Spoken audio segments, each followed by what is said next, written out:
नमस्कार। गुरुकुल विद्या मंदिर प्रयागराज की तरफ से सफलता संस्कार के साथ प्रस्तुत है एक रोचक और ज्ञानवर्धक कहानी आप सबके लिए। ये कहानी वैसे तो हमारे धार्मिक ग्रंथों से ली गई है, लेकिन हमारे जीवन में इसका बहुत बड़ा योगदान हो सकता है अगर आप इसे ध्यान से सुने। तो कहानी है कि एक बार हनुमान जी हमारे धरती यानी पृथ्वी लोक पे आते हैं और घूमते घूमते एक जगह पहुंचते हैं जहाँ पे रामायण की कथा होती रहती है।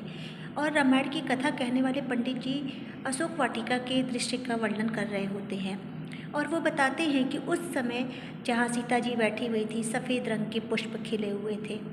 हनुमान जी को ये सुनकर के बड़ा आश्चर्य होता है। वो उठते हैं और उस कथा वाचक यानी कि पंडित जी से कहते हैं कि महोदय, महाशय, आप गलत कह रहे हैं। वहाँ पे सफ़ेद रंग के पुष्प नहीं थे, लाल रंग के पुष्प थे। तो कथावाचक ने कहा कि नहीं, आप गलत कह रहे हैं, वहाँ सफ़ेद रंग के ही पुष्प थे। हनुमान जी ने कहा, अरे मैं वहाँ मौजूद था। बोले कि ठीक है, आप मौजूद थे, लेकिन वहाँ पुष्प सफ़ेद रंग के ही थे।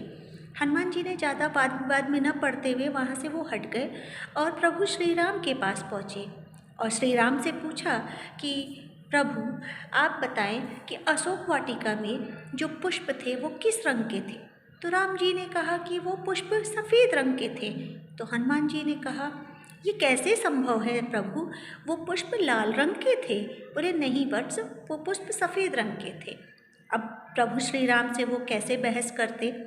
हनुमान जी वहाँ से हट गए और उन्होंने ये सोचा कि मैं माता जानकी से पूछता हूँ। माता जानकी ने वहाँ पे अपना महत्वपूर्ण समय बिताया है, तो मैं उनसे पूछता हूँ। और हनुमान जी जाते हैं सीता जी के पास।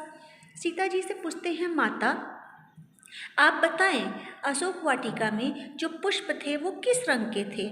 तो माता जानकी कहती हैं कि वो सफ़ेद रंग के पुष्प थे वत्स। हनुमान जी कहते हैं, मगर माता, मैंने तो खुद वहाँ देखा कि पुष्प सारे लाल रंग के थे। माता जानकी कहती हैं, नहीं पुत्र, चूँकि आप क्रोध की अग्नि में जल रहे थे, आपकी आँखों में क्रोध की ज्वाला धधक रही थी, इसलिए आपको सारे सफ़ेद रंग के पुष्प लाल रंग के दिखाई दे रहे थे। हनुमान जी को बहुत आश्चर्य होता है और वो वहाँ से माता को प्रणाम करके चले जाते हैं। इस कहानी से हमें बस यही शिक्षा मिलती है कि क्रोध हमारे जीवन को अग्नि की ज्वाला की तरह जला देता है, इसलिए क्रोध से बचना चाहिए और बच्चों को भी क्रोध न करने की शिक्षा देनी चाहिए। माता पिता को ये पूरी कोशिश करनी चाहिए कि बच्चों के सामने क्रोध न करें।